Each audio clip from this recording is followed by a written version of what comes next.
ഞങ്ങള് കൃഷി ചെയ്തോണ്ടിരുന്ന ഭൂമിയാണ് ഇതൊക്കെ. അപ്പൊ അന്ന് കാലത്ത് ഞങ്ങള് കൃഷി ചെയ്യുമ്പോ കാരണന്മാരൊക്കെ കൃഷി ചെയ്യുമ്പോ ഞങ്ങളിതിന്റെ ഒരു മരം മുറിക്കില്ല, കൊമ്പിറക്കില്ല, അടിക്കാട് വീശി തെളിച്ച് ഞങ്ങള് കൃഷി ഇറക്കും. അങ്ങനെ ജീവിച്ച ഒരു കാലം ഞങ്ങൾക്ക് ഉണ്ടായി.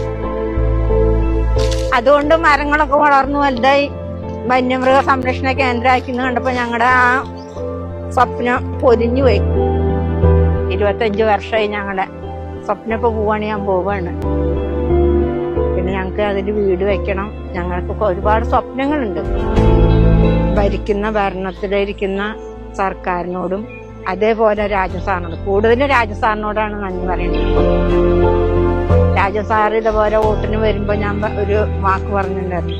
പക്ഷെ ഇന്ന് ഞാൻ ഓർക്കുമ്പോ എനിക്ക് അതിന് ഖേദം തോന്നുന്നുണ്ട്.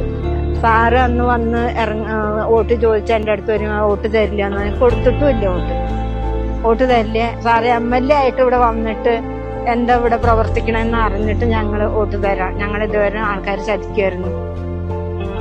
പക്ഷെ സാറ് MLA ആയിട്ട് ഒരു വോട്ട് പോലും കൊടുക്കാത്ത ഊരിലേക്കാണ് ഫസ്റ്റ് കയറിയത്. സാറിന്റെ നല്ല മനസ്സാണത്. സാറിനെ കുറിച്ച് പറയുകയാണെങ്കിൽ ഒരുപാട് എനിക്ക് പറയാൻ. 25 വർഷമായി ഞങ്ങളെ സ്വപ്നമൊക്കെ പോവാണ്, ഞാൻ പോവാണ്.